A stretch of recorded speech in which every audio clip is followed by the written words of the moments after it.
Welcome back. This is Tony with Earth Inspired, and today we're glazing pendants.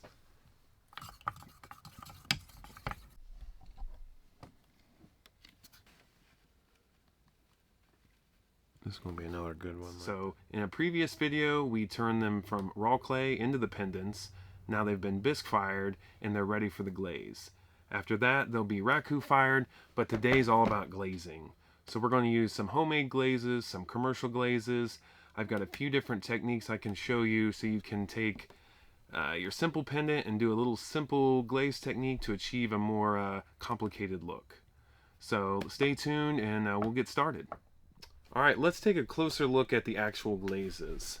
So over here we've got some commercial glazes. I use a variety of different brands and styles. Typically with Raku you're going to use low fired glazes.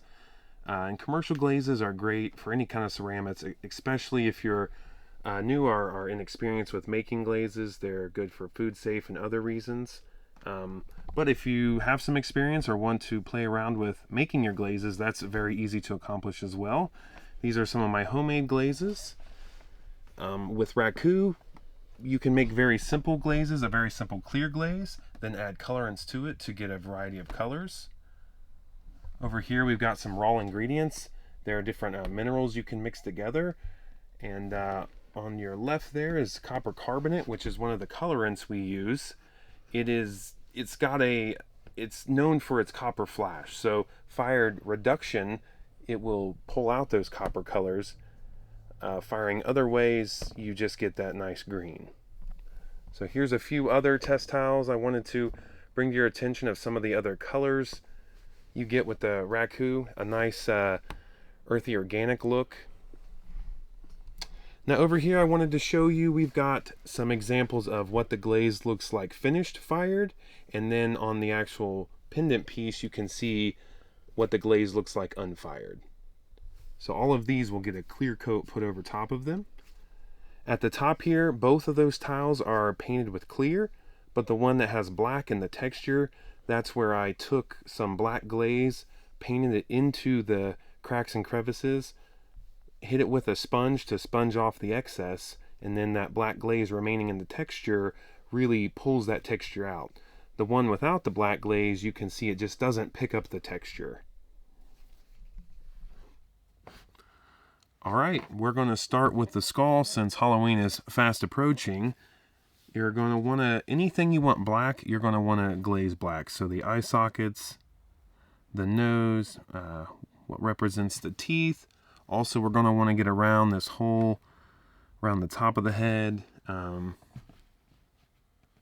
in beside the jaws to give that jaw definition.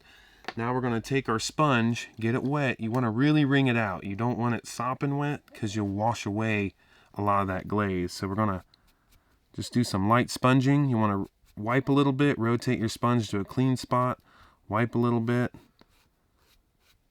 You're not wanting to smear glaze all around, especially down the edges and backside. You want to leave the back unglazed. Again, don't be afraid to get your sponge wet again. Wipe a little off. Once it's to your liking, that one's done. Again, we get our black glaze, put it in the eye sockets, teeth, around the edges. There's no reason to like really glob it on. You don't want to waste glaze because you're going to wipe it off, but you do want to get a fair amount on there so you don't have to worry about wiping off too much. You can always add more and then wipe off more. So let's wipe it off here. In between each pendant, I like to re-get the sponge wet, wash off some of that glaze. Alright, you can see the different facial features really popping out here. And you can leave it a little rustic. You see where it kind of washed away. I'm going to retouch up a little bit in the mouth area. Maybe blow on that, let it dry a sec. And then wipe real easy. If there's a problem spot, next time you just wipe a little easier, you can see the glaze stayed.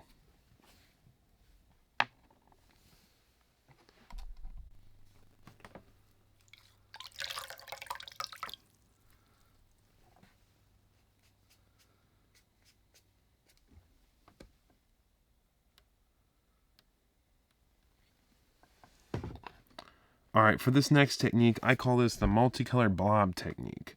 I like to use it with flat pendants typically. I've got a dish with multiple different colors of glaze poured down in it. One thing to consider is maybe not using real dominant heavy like black. You don't want to use a lot of that because it'll really muddy up the water. But you're going to want to basically flip it over, go straight down in. You can even pull it out, stamp it twice, flip it over, and once that's Raku'd, it really pulls out some neat colors.